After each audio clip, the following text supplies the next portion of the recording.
Oi! Então, esse vídeo ele é um pouco diferente e eu queria saber a opinião de vocês. Ele vai ser um vídeo opinativo. Eu não vou falar de um livro em específico, mas sobre algumas reflexões que eu tive tendo e a minha necessidade de falar sobre elas. E eu tô testando esse novo formato e eu gostaria de saber a opinião de vocês.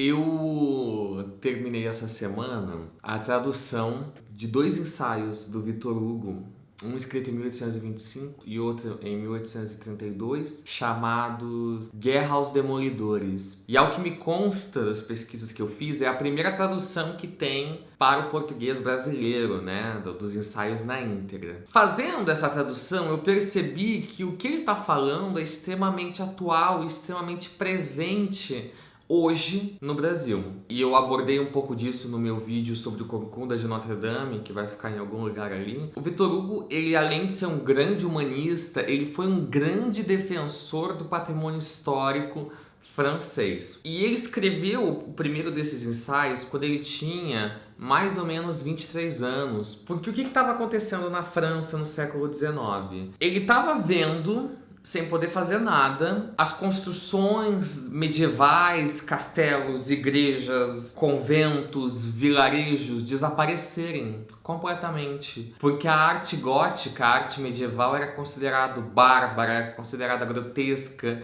e era um atraso para o progresso. Então estava sendo derrubado tudo por pessoas completamente ignorantes, que não tinham a noção da importância daquilo. A especulação imobiliária, que fazia questão de derrubar. Então ele faz esse ensaio, esse grito contra a demolição do patrimônio histórico.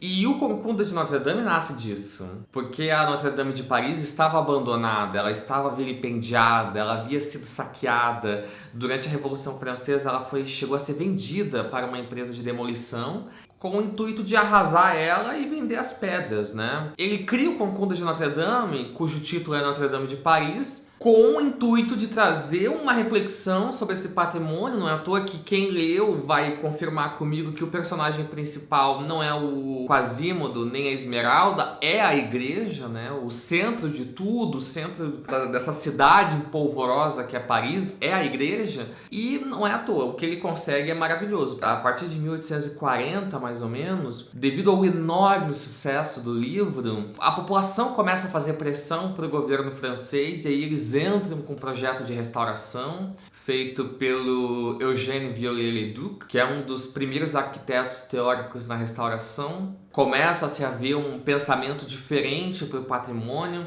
e muito se deve ao Victor Hugo.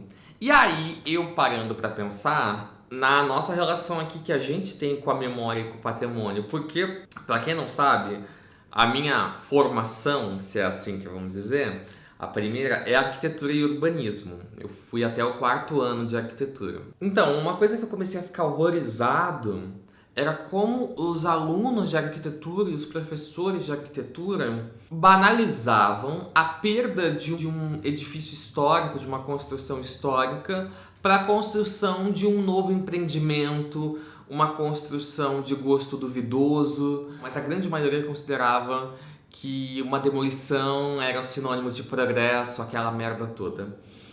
E em Joinville, que é a minha cidade, em Santa Catarina, isso ficou muito forte, né? É uma cidade que tinha um patrimônio arquitetônico muito vivo, muito rico, e desde os anos 70, assim como em todas as cidades do Brasil, esse patrimônio acabou sendo abandonado, demolido, chegando a ser incendiado para não ser tombado, destruído na calada da noite para não ser tombado. E é esse o valor que a gente dá para o patrimônio no Brasil. Ou seja, nenhum. Nenhum. Exatamente o que o Victor Hugo fala. Ele deixa bem claro uma coisa no texto. Um prédio histórico tem duas funções: a função da beleza e a função da utilidade. A beleza, ela pertence ao povo. Então, você que é proprietário de um patrimônio histórico, a beleza, o que esse prédio representa, e aqui eu amplio o significado de beleza, o que esse prédio representa historicamente, não pertence a você, pertence ao povo inteiro. A utilidade que você vai dar a esse prédio pertence a você. O resto, o que ele representa, a ligação que ele tem com a história de um local, isso é do povo. Isso não pode ser mexido assim a bel prazer de um proprietário maluco. E reparando no pensamento que se tem, tanto dos proprietários hoje no Brasil, o mesmo problema que o Victor Hugo está relatando em 1832. Eu lembro que em Joinville teve um caso bem interessante. Em 2010 tinha uma casa que ela era tombada. Ela tinha sido tombada há 1 ano, né? Para quem não sabe, tombar é a lei que protege aquela construção de ser demolida ou de ser alterada, de ser descaracterizada. E o proprietário, ele, do dia para a noite, ele demoliu. E a justificativa dele para fazer esse ato era que era uma construção feia, sabe? Que não tinha valor e que ele não ia deixar que umas construções assim enfeiassem a cidade. E aí, o Victor Hugo, o papel que ele tem é como agente politizador. Ele utiliza a literatura para alertar as pessoas do crime que estava acontecendo na França. E o que é uma coisa que me frustra muito, pela experiência que eu tive no curso de arquitetura, ver que quem deveria estar fazendo esse papel de alertar as pessoas, de fazer um empenho, que são os arquitetos, porque em tese eles têm uma formação para isso, hoje são as primeiras pessoas a levantar a marreta para destruir. Eu acho que cabe ao poeta, cabe então ao escritor, ao romancista, ao contista, ao artista de uma forma mais ampla, fazer essa proteção da nossa memória, porque vai chegar um momento em que a gente simplesmente vai ter unicamente registro do nosso patrimônio, da nossa memória em livros velhos de sebo. E a única coisa que a gente vai ter são cidades cada vez mais feias, cidades cada vez menos habitáveis, menos harmônicas. Então é isso. Esse é um vídeo de opinião. Se você gostou, compartilha, curta e, sobretudo, se inscreva. Muito obrigado por ficar até aqui assistindo. Um beijão e até o próximo.